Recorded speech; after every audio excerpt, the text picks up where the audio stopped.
Bienvenue à tous dans cette vidéo, voyons voir quelle est la triste réalité d'être un cieuse en haut.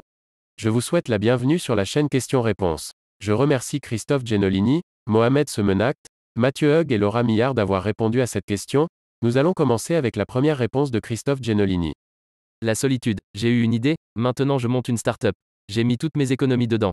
Puis je me suis endetté, volontairement et en toute connaissance de cause, je ne parle pas de dette de jeu. Environ 200 kg puis 150 kg. J'ai embauché, on a programmé le logiciel. Et maintenant, on commence à le vendre. Rien n'est gagné, rien n'est perdu. Dans 2 ans, je serai peut-être très riche, peut-être très endetté.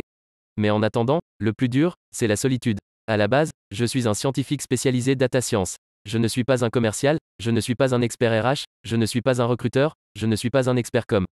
Pourtant, il faut que je porte toutes ces casquettes. Il faut que je fasse des choix en permanence, j'embauche elle ou elle? J'investis là ou là, je change mon axe commercial ou pas? Bien sûr, j'ai des conseillers. Mais les conseilleurs ne sont pas les payeurs. Si quelqu'un me donne un conseil et qu'il se plante complètement, il me dira « désolé ». Et moi j'aurais perdu un demi-million, que je devrais rembourser, j'aurais planté ma boîte et donc je mettrais au chômage des gens qui m'ont fait confiance. Donc, à la fin de la journée, conseilleur ou pas, c'est moi qui prends la décision, c'est moi qui prends le risque, c'est mes noisettes qui sont sur la table. Et ça, c'est des grands moments de solitude. La prochaine réponse est de Mohamed Semenact. Quelle est la triste réalité d'être un cieuse en haut? L'homme ci-dessous était un dieu il y a quelques années. Le voici aujourd'hui. En tôle, juste au cas où, un cieuse en haut est un PDG en France. Le boss. La réalité est que le patron n'est pas vraiment le patron. Tout le monde vient lui demander ses congés et de partir plus tôt mais il sait pertinemment que là s'arrête son pouvoir. En tant que patron, nous savons que nous sommes plus dépendants de nos collaborateurs qu'ils ne le sont de nous. Nos collaborateurs veulent leur salaire à la fin du mois, ce qui veut dire qu'ils ne feront rien, ou presque, qui remettra en question leurs heures mensuelles. En revanche, ne rien faire pour se faire virer et faire ce qu'il faut pour que la boîte réussisse sont deux choses qui sont très lointaines l'une de l'autre. Et ce n'est pas le pire. Le pire commence quand tout le monde le sait mais que les faux-semblants ne tombent pas.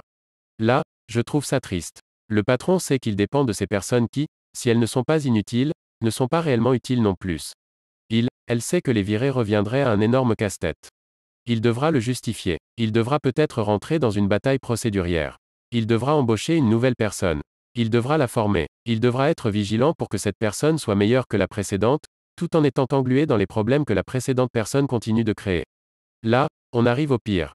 Il devra continuer à avoir un semblant de vie à l'extérieur de sa vie pro. En sachant que si quelque chose part vraiment en cacahuète, la police viendra le chercher. Probablement pour quelque chose qu'il n'aura même pas vu venir. Non, le patron n'est pas réellement le patron. La réponse suivante est de Mathieu Hug. Il n'y a pas qu'une réalité d'être un cieuse en haut. Cieuse en haut embauché pour diriger une grande boîte qui existait avant et existera après, ou cieuse en haut d'une entreprise que l'on a créée, ça n'a juste rien à voir comme métier à mon avis. Et entre les deux il y a plein de variantes. Pour la réalité que je connais, cieuse en haut d'une entreprise que l'on a créée, elle n'a rien de triste si on aime ça.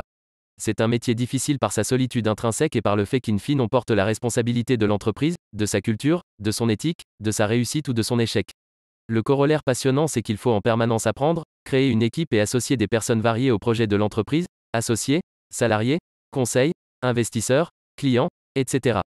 La réponse suivante est de Laura Millard. Je me permets d'apporter une précision avant de commencer à répondre. Je suis cieuse en haut de ma propre entreprise, communément appelée micro-entrepreneur. Par conséquent, un cieuse en haut fait tout. Avant de me lancer, j'avais forcément une image biaisée de la liberté d'entreprendre. Mais quand vint ma première année, je me suis heurtée à plusieurs points. Le premier était qu'il fallait trouver ses clients, c'est-à-dire beaucoup de refus en amont, beaucoup de recherches et de rendez-vous qui parfois n'aboutissent pas. Parfois, certains contrats s'arrêtent comme ça. Forcément, vient juste après, le manque de ressources financières lorsque vous êtes à plein temps dedans et que vous ne trouvez pas de clients. Parfois, le stress peut prendre le dessus, vous ne calculez donc plus les heures que vous travaillez, vous ne posez pas de congés, vous n'avez pas d'arrêt maladie, vous ne faites plus de coupure entre votre travail et votre vie privée. C'est un point triste mais réel. Je ne m'attendais pas à ça, mais j'ai dû apprendre quelque chose d'aussi magique qu'ennuyeux, la comptabilité. Cette magnifique expérience qui peut vous foutre dans la merde en 1 seconde et demie. Parce qu'évidemment, l'État ne vous oubliera jamais. Alors autant bien faire ses parties. Le dernier point que j'ai souvent rencontré c'est l'hypocrisie et la jalousie. Peu de personnes vous veulent du bien. Il y a vos parents, vos grands-parents et votre conjoint, eux. Le reste, les amis qui sont dans le même milieu que vous, voudront certainement les mêmes contrats que vous, ils voudront votre réussite. Ne parlez pas de ce que vous entreprenez avec ces gens-là. Ne parlez pas de votre réussite parce que je vous assure qu'à la moindre occasion, ils essaieront de vous devancer. En règle générale, ne parlez pas de votre travail aux gens envieux. Ce cas ne s'applique pas à tout le monde bien entendu mais voilà 3 ans que je suis cieuse en haut et je vous assure que j'en ai vu défiler des amis dans la même branche que moi qui me posaient beaucoup de questions sur mes contrats. Le succès se fait en silence. La vidéo est terminée, merci d'être resté jusqu'à la fin. Merci d'avoir regardé cette vidéo. Si elle vous a plu, vous pouvez vous abonner et laisser un like sur cette vidéo. On arrive à la fin de cette vidéo, vous pouvez continuer le débat sur cette question en commentaire avec la communauté. À très vite.